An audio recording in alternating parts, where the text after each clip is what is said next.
নারী কি আগে পুরুষকে প্রপোজ করতে পারে? ইসলাম কি বলে এই বিষয়ে? হযরত খাদিজা যেমন করেছিলেন, নারী কি বিয়ের প্রস্তাব দিতে পারে? ইসলাম কি নারীর প্রপোজ করার অধিকার দেয়? বিয়েতে প্রথম পদক্ষেপ নারী নিতে পারে? কি বলছে ইসলামী ইতিহাস? নারী থেকে প্রেম প্রস্তাব নিষিদ্ধ না বৈধ? ইসলাম দিচ্ছে স্পষ্ট উত্তর। না জানলে এখনই জেনে নিন। ইসলাম একটি পরিপূর্ণ জীবন ব্যবস্থা, যেখানে পুরুষ ও নারীর অধিকার এবং দায়িত্ব সমূহ সুস্পষ্টভাবে নির্ধারিত। এই ধর্মে বিবাহ একটি অত্যন্ত গুরুত্বপূর্ণ সামাজিক এবং ধর্মীয় বন্ধন, যার মাধ্যমে পরিবার গঠিত হয় এবং সমাজে নৈতিকতা ও শৃঙ্খলা বজায় থাকে। অনেকেই মনে করেন নারীরা যেন বিবাহের প্রস্তাব দিতে পারেন না বা এটি তাদের জন্য নিষিদ্ধ, কিন্তু ইসলামের মূল উৎস সমূহ কোরআন ও সহিহ হাদিস অনুসন্ধান করলে দেখা যায় এই ধারণাটি সম্পূর্ণ ভ্রান্ত। ইসলামের ইতিহাসে সবচেয়ে সুন্দর ও অন্যান্য উদাহরণ হল হযরত খাদিজা ও রাসূলুল্লাহের বিবাহ। হযরত খাদিজা স্বয়ং নবী করিমকে বিয়ে করার প্রস্তাব দিয়েছিলেন একজন মধ্যস্থতাকারীর মাধ্যমে।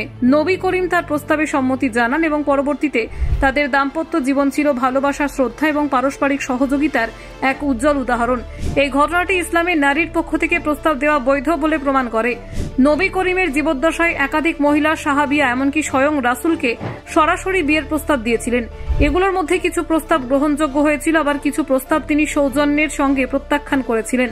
তবু কোথাও এই ধরনের কাজকে অনুচিত বা নিষিদ্ধ বলে উল্লেখ করা হয়নি, বরং তা স্বাভাবিক এবং সামাজিকভাবে গ্রহণযোগ্য হিসেবেই বিবেচিত হয়েছে। ইসলামের মূল শিক্ষাগুলোর মধ্যে রয়েছে পরস্পরের সম্মতির ভিত্তিতে সম্পর্ক স্থাপন। বিয়ের ক্ষেত্রে এটি প্রযোজ্য যদি কোনো নারী কোনো পুরুষকে ভালোভাবে জানেন এবং মনে করেন যে তিনি একজন উপযুক্ত জীবনসঙ্গী হতে পারেন, তাহলে একজন বিশ্বস্ত ব্যক্তি বা পরিবার পরিচিত মধ্যস্থতাকারীর মাধ্যমে সে প্রস্তাব দেওয়া ইসলামী দৃষ্টিতে পুরোপুরি বৈধ। এমনকি সরাসরি প্রস্তাব দেওয়া নিষিদ্ধ নয় যদি তা সম্মানজনক ও শালীন পদ্ধতিতে হয়। তবে এখানে সবচেয়ে গুরুত্বপূর্ণ বিষয়টি হল প্রস্তাব দেওয়ার ধারণাটি যেন ইসলামী নীতিমালা অনুযায়ী হয়। কোনো প্রকার অশ্লীলতা, অহেতুক ঘনিষ্ঠতা বা সামাজিকভাবে অশোভন আচরণ যেন না ঘটে। সামাজিক রীতিনীতি এবং পারিবারিক সম্মানের বিষয়গুলিকে গুরুত্ব দেওয়া ইসলামে উৎসাহিত করা হয়েছে।